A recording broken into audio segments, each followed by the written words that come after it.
Thank you and welcome to my channel, Simply Your World, where we discuss past and present events that will affect you if they haven't already.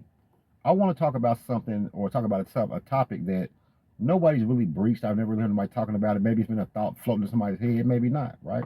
But I'm into psychology, psychiatry, sociology, physiology. I feel like those are the four sciences that run our lives, right?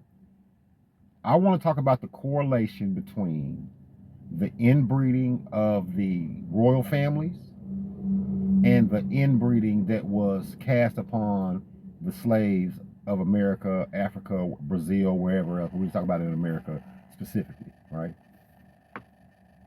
We know that they use science and technology as a weapon. They use biology and your natural way of being as a weapon against you. This is why they study our culture so much, right? Speaking of studying cultures, they're studying their culture as well, and they know that trying to keep the bloodline intact caused a lot of insane asylums. A lot of kids being put in insane asylums in the early 17, 1600s, 1800s, things like that.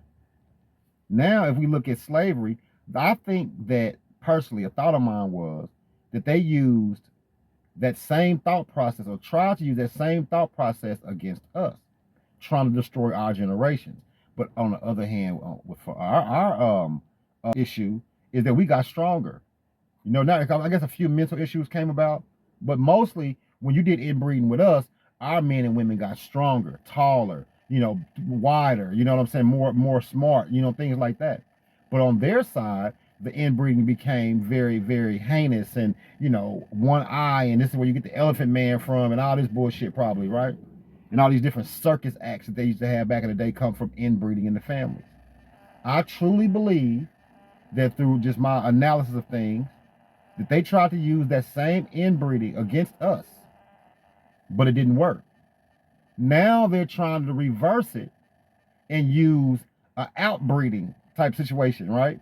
By weakening the other man, his thought process through the woman, keeping the man away from his daddy, separating the man and the woman, separating the children, keeping everybody individual, giving everybody cell phones so their eyesight will get worse. Keeping everybody in so they won't be as athletic. You see what I mean? The great reset is what I'm trying to say.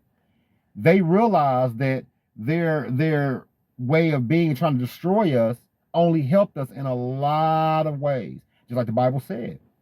The more they afflicted them, the more they grew. And that is our story, although being true and true. We embody that story.